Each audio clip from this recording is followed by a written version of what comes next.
Assalamualaikum warahmatullahi wabarakatuh. Oke Mbak, di video kali ini kita akan coba menganalisa pergerakan dari gold ya. Untuk hari ini tanggal 10 Juni, tepatnya hari Senin ya. Jadi di sini kemarin ya, tepatnya sebelum weekend di hari Jumat ya, malam Sabtu, itu pergerakan market memang menggila banget ya. Dan Simbah yakin banyak banget ya teman-teman yang kena stop loss ataupun cut loss ya. Bahkan Simbah sendiri juga cut loss, analisanya banyak yang meleset semalam mentah semua. Tetapi di sini Simbah masih bisa melakukan recover ya meskipun terkena stop loss, karena kita bisa melihat momentum untuk bisa melakukan switching sell. Nah, disinilah pentingnya ya dalam mengatur resiko saat trading. Jadi untuk teman-teman yang suka menahan floating itu, saran dari Simbah itu kalau bisa dirubah ya. Karena di gold ini beda dengan di forex ya. Kalau di forex itu paling pergerakannya cuma 40 sampai 80 pip, itu pun jarang. Tapi kalau di gold itu sekali terjun ataupun naik itu bisa sampai ratusan pip. Jadi misalkan teman-teman itu nahan floating dengan saldo minim, itu rawan banget MC. Kecuali kalau saldonya sampai itu gede ya, equity-nya itu gede, gak masalah. Cuman meskipun equity gede, kalau disuruh pilih ya, secara pengalaman Simbah pribadi, itu lebih baik Simbah cut loss wis, nggak popo, daripada harus nahan floating yang terlalu banyak sampai ratusan pip. Karena kenapa? Saat kita nahan floating sampai ratusan pip itu Mbak, di pergerakan market, dalam pergerakan price action, setiap perbentukan candle itu pasti ada momentum Mbak. Ya lebih baik kita cut loss saja, kita cari momentum lain daripada kita ketinggalan momen dan melihat equity itu minus terus. Nah, kalau Simbah pribadi lebih baik cut loss ya. Kecuali kalau sampean tradingnya di forex ya, kayak di Euro USD ya, per mata uang lah intinya. Selain USD JPY ya, kalau USD JPY, GBP JPY itu wis hampir 11-12. Kalau dia udah trending ya trending terus. Tapi kalau di Euro USD dan beberapa pair lain ya, pokoknya yang belakangnya itu jangan JPY ya. Nah, itu biasanya pergerakannya masih bisa diakali dengan cara averaging ataupun marti. Tapi kalau di gold, kalau sampean mau averaging ataupun marti itu sama saja bunuh diri. Sedangkan yang dibiarkan saja nggak pakai averaging ataupun marti itu pun kadang bisa minus sampai ratusan pip. Apalagi yang di marti ataupun di averaging tanpa teman-teman tahu set di mana harus masuk dan mana harus keluar. Itu malah yang ada tambah runyem. Kalau di pair seperti Euro USD itu masih bisa diakalin dengan marti ataupun averaging. Tetapi dengan catatan masuk pada saat momen yang tepat. Dan nanti dari situ kita bisa merecover sedikit demi sedikit. Tapi kalau di gold, bahaya bener Mbak. Oke, kita lanjut lagi di gold ya.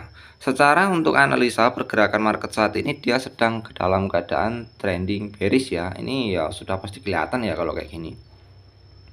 Jadi set yang paling bagus untuk kita melakukan entry posisi ya, itu berarti kita ambil set untuk sell ya. Jadi kita akan coba untuk cari set di time frame yang lebih kecil. Nanti teman-teman bisa tandai untuk zonanya. Semisal teman-teman juga mau ikutan apa namanya scalpingan gitu ya. Oke, kita akan coba turunin di M5. Biasanya Simbah trading kalau nggak di M5 ya di M15 ya. Tergantung apa namanya pergerakan candlenya. Di M5 sendiri di sini ada area penting, itu kita tandai yang jangka pendeknya saja dulu ya. Jangka pendeknya itu di sini untuk area pentingnya.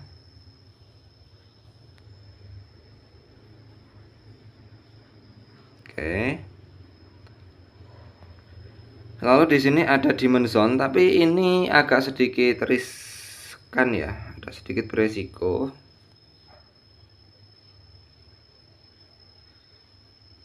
Ini belum valid demand zone sebenarnya.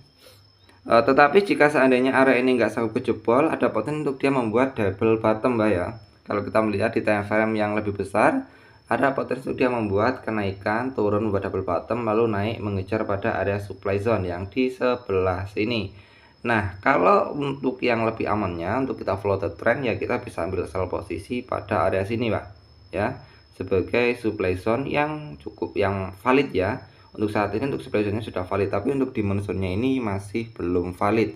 Tetapi ini biasanya ya, ini bisa menjadi sebuah area untuk pembentukan double bottom, bisa juga menjadi area sell side liquidity di area sini sebagai area penentu di mana saat terjadinya kenaikan lagi dia akan membuat sebuah pullback change of character dan melanjutkan kenaikan, biasanya seperti itu.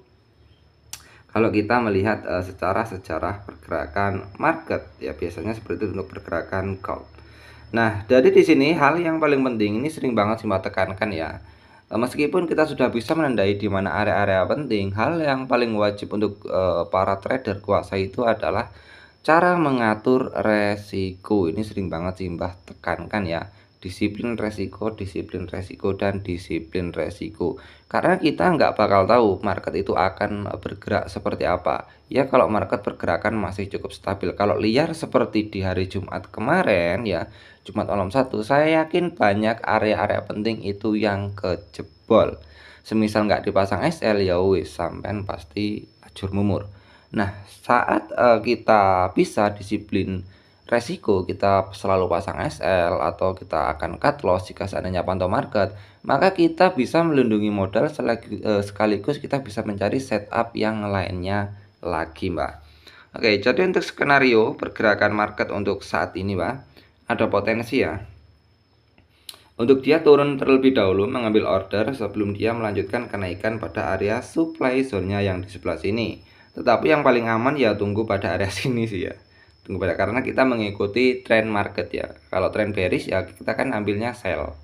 Ya jadi bagusnya ya kita ambil sell pada area sini. Cuman kalau kita pikir lah menunggunya kelamaan ini Mbah, kita coba ambil tipis-tipis buy. Ya kita bisa ambil buy pada area sini ya. Cuman kalau seandainya ini nanti terkena sweep liquidity atau terjadi breakout, ya wis kalian stop trading terlebih dahulu, tunggu set lainnya lagi Mbak ya. Tunggu area penting yang kebentuk yang masih fresh, baru kalian bisa entry pada area tersebut. Dan untuk supply zone yang di sebelah sini ini juga sebagai penanda juga misalkan area ini nanti ke break ya, kejebol jebret gitu ya, ke break, maka akan terjadi pullback ya. Akan terjadi pullback, biasanya market akan break, setelah itu dia turun untuk mengejar demand zone terdekat sebelum melanjutkan kenaikan kalau ini terjadi breakout. Tetapi kalau di sini responnya cukup bagus untuk sell posisi, maka biasanya akan terjadi penurunan yang cukup tajam banget. Bahkan di area ini atau area penting yang ini yang masih belum valid menjadi area demand ya, itu bisa bablas ke jebol. Tetapi ya seperti yang saya jelaskan ya, bahwa analisa itu bisa saja meleset. Jadi pastikan setiap kali kita entry posisi itu jangan mengejar profitnya dulu, tetapi pastikan untuk mengatur resikonya terlebih dahulu. Berapa sampai siap kehilangan saat melakukan entry posisi.